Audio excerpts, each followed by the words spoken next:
X Games mode. Iris! Green, green, green, green, green! I'm a man. I jump man!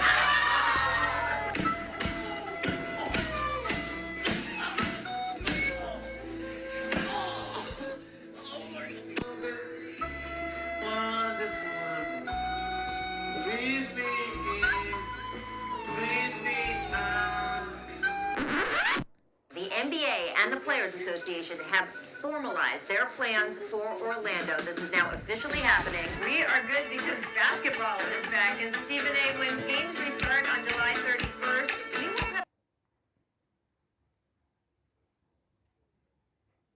After over 100 days of speculation, uncertainty, terrible Instagram posts, and no basketball, the NBA season is returning. Last month, the NBA announced that on July 31st, the season will be making its long-awaited return. Well, maybe.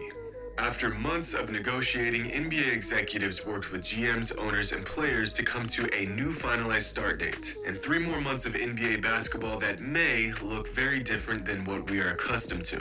But as optimistic as things are looking, there are still some obstacles to overcome. For the remainder of the season, the NBA will feature 13 teams from the Western Conference and 9 teams from the Eastern Conference, basically telling the other 8 teams to get lost.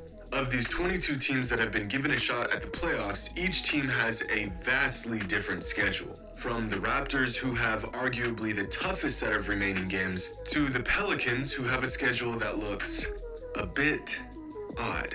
The Blazers, who are 1 spot ahead of the Pelicans, have a schedule that features 7 games against top 15 teams. The Pelicans' remaining schedule features just 3. And if we look at other teams in the West that are on the brink of a playoff spot, their schedules are vastly more difficult than the Pelicans as well. What does this mean? It means that the NBA is conspiring to get their new up-and-coming poster boy into the playoffs by any means necessary.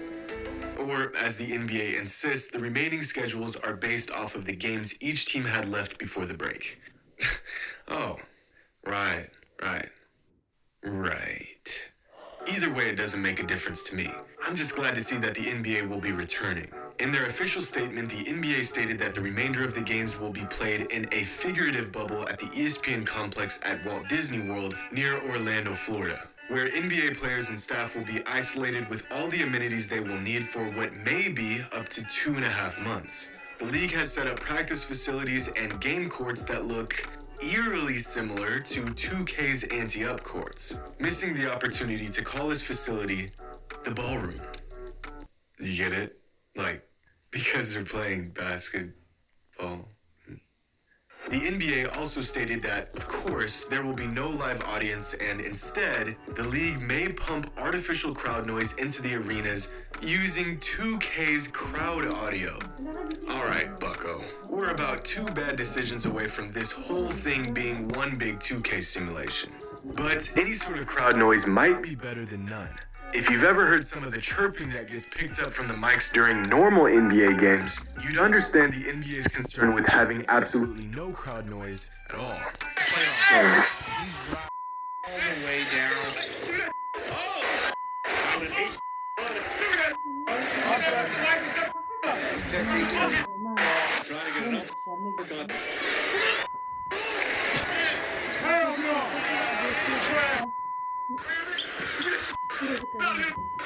But whatever the NBA decides to do, I'm all for it.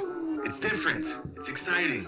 But in just the past few weeks since the NBA announced its plan to return, there have been some major hiccups. Aside from Stephen A. Smith suggesting that NBA players will not be able to go without certain recreational activities, there are some serious concerns with the NBA's plan. After testing the 302 players that will be competing once the season resumes, a total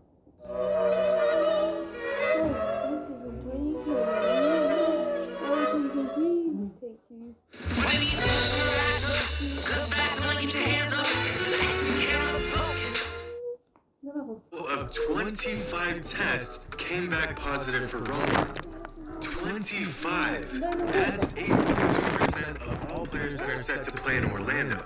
3 of those 25 positive tests came from players on the Pelicans, which brought into question whether head coach Alvin Gentry should even join the team once the season returns. Other players that have tested positive include Spencer Dinwiddie, DeAndre Jordan, Malcolm Brogdon, Buddy Hield, and Nikola Jokic. Once the season resumes and all players and staff have entered the bubble, if a player tests positive for Rona, they will have to enter self-isolation for 2 weeks. Could you imagine if a superstar tested positive and had to sit out for at least 2 weeks? That can easily be the deciding factor for an entire playoff series. And even crazier, within this bubble, the NBA will be implementing video technology to track players at all times. If a player within the bubble tests positive, the NBA will use this tracking technology to see who the player has been in contact with. So, in other words, although the NBA is doing everything within its power to make sure no one who has the virus gets in before they're medically cleared,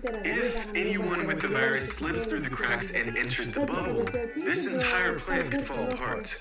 But the virus isn't the only thing keeping players from coming back when the season returns. Some players have chosen to willingly opt out of returning this season, including Victor Oladipo, Trevor Ariza, Avery Bradley, and Davis Bertans, bringing the total percentage of players who may not be returning to over 10%, or the equivalent of 2 entire teams worth of NBA players. But now that we've covered all the negative, let's talk about the positive, baby. I mean, not positive, but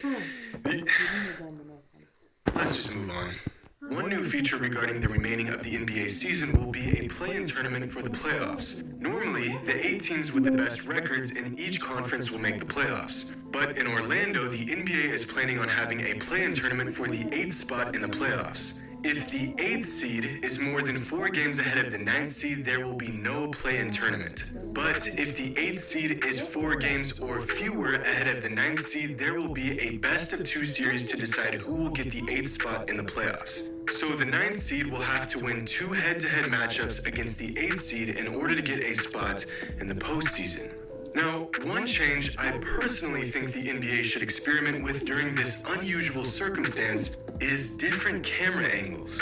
Throughout the years, the league has played around with some interesting camera angles that really bring the game to life and give fans a more immersed experience, like this courtside angle from the 2001 All-Star Game.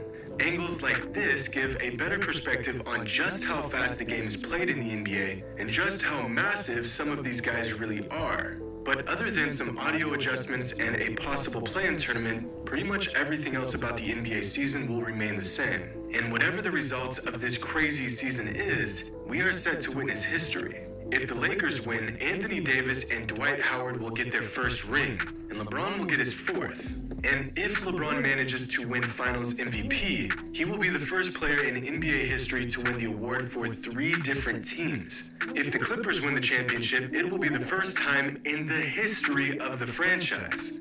Then again, if the Clippers get to the conference finals this season, that will also be a first for the franchise. Of course, if the Clippers win, this will be Paul George's first ring, and if Kawhi wins Finals MVP, he will also become the first player to win the award for 3 different teams.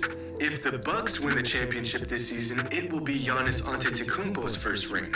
And if Giannis wins regular season MVP this year, which he should and will, he will be just the 11th player in league history to win league MVP and Finals MVP in the same season. But here's where things get really interesting. At the moment, Giannis has the best odds of winning Defensive Player of the Year. Now, the league loves parity, so he may not actually win the award. But if Giannis pulls away in the DPOY race, he can potentially win regular season MVP, Defensive Player of the Year, a championship, and Finals MVP, all in the same season. Although this theoretical situation does have a lot of ifs, the only real question mark lies on him leading the Bucks to a championship. Because up to this point, Giannis has piled up one of the best seasons ever. And if he can cap it off with a Finals MVP, Giannis may end this season as the best single season in NBA history.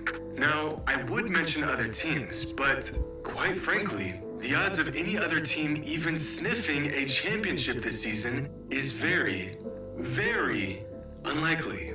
So, if you want to make 10 grand off of a $10 investment, then put your faith in Bradley Beal and the Wizards.